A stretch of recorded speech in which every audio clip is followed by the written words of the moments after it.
অনেক দিন আগেই আমি আইসক্রিম খেয়ে তার ভাঁড়টি গুছিয়ে রেখেছিলাম কিছু একটা করব বলে। তো সেই দিন আমি হ্যাঙ্গিং কিছু বানাবো সার্চ করতে করতে এইরকম একটা জিনিস চোখে পড়লো। তো আমি সেটাই বানানোর চেষ্টা করলাম, কিন্তু আমার হাত থেকে তো কোনো জিনিস ঠিকঠাক প্রথমে হবেই না। তো ভেঙে পড়ে গেছে। প্রথমে আমার পুরো বানানো কমপ্লিট হয়ে গেছিলো, কিন্তু ভাঁড়টা আমার হাত থেকে ভেঙে পুরো পড়ে গেল।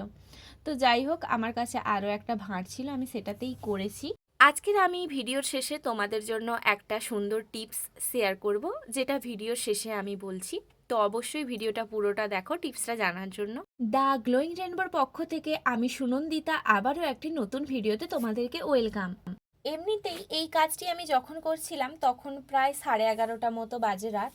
তো তারপরে যখন ভেঙে যায় আমার খুবই কষ্ট লাগছিল, তো আমার মনটা খুবই খারাপ হয়ে গেছিলো যে আমি আর এই কাজটা করবই না। দিয়ে তারপরে ভাবলাম যে অনেক কিছুই তো বানালাম, তো তার জন্যই আমি যেহেতু মানে এত কিছু ক্লে দিয়ে আমি বানিয়েছি, এতটা টাইম আমি ওয়েস্টও করেছি, তো জিনিসটা না বানালে খারাপই লাগবে। তো সেই ভেবে আমি কাজটা আবার কমপ্লিট করলাম প্রথম থেকে। প্রথমেই আমি ভাঁড়টিকে ফুটো করে নিয়েছি, যেহেতু হ্যাঙ্গিং বানাবো তার জন্য। এরপরে আমি করে নিচ্ছি ক্লে দিয়ে ছোট ছোট যেই কাজগুলো করার ছিল। তো আমি এখানে একটা ছোট পাখি করেছি এবং একটি বাঁকানো মতো অংশ করেছি ক্লে দিয়ে, এবং কয়েকটি ছোট ছোট ক্লে বল করে নিয়েছি।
এখানে ক্লে দিয়ে আমার যা যা জিনিস বানানো ছিল সবগুলো বানানো আমার শেষ। এরপরে শুকনো হয়ে গেলে আমি এখানে করে নিচ্ছি কালার।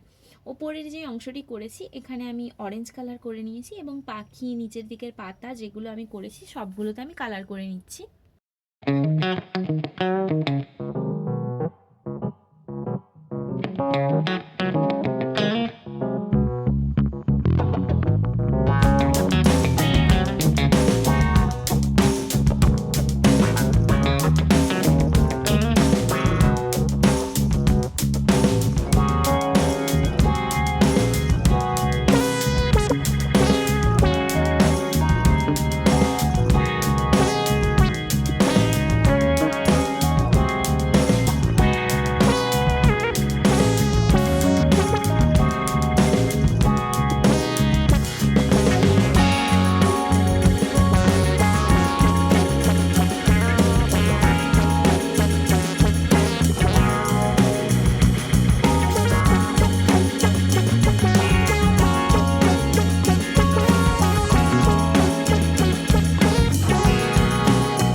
কালারটা করার পরে আমি এখানে সুতো দিয়ে সবগুলো বাঁধার পরেই আমার সঙ্গে ঘটনাটি ঘটে যায়। এত একটা মানে কষ্ট লাগছিল আমার যে এতটা সময় দিয়ে আমি কাজটা করেছি, দিয়ে ভেঙে গেছিলো।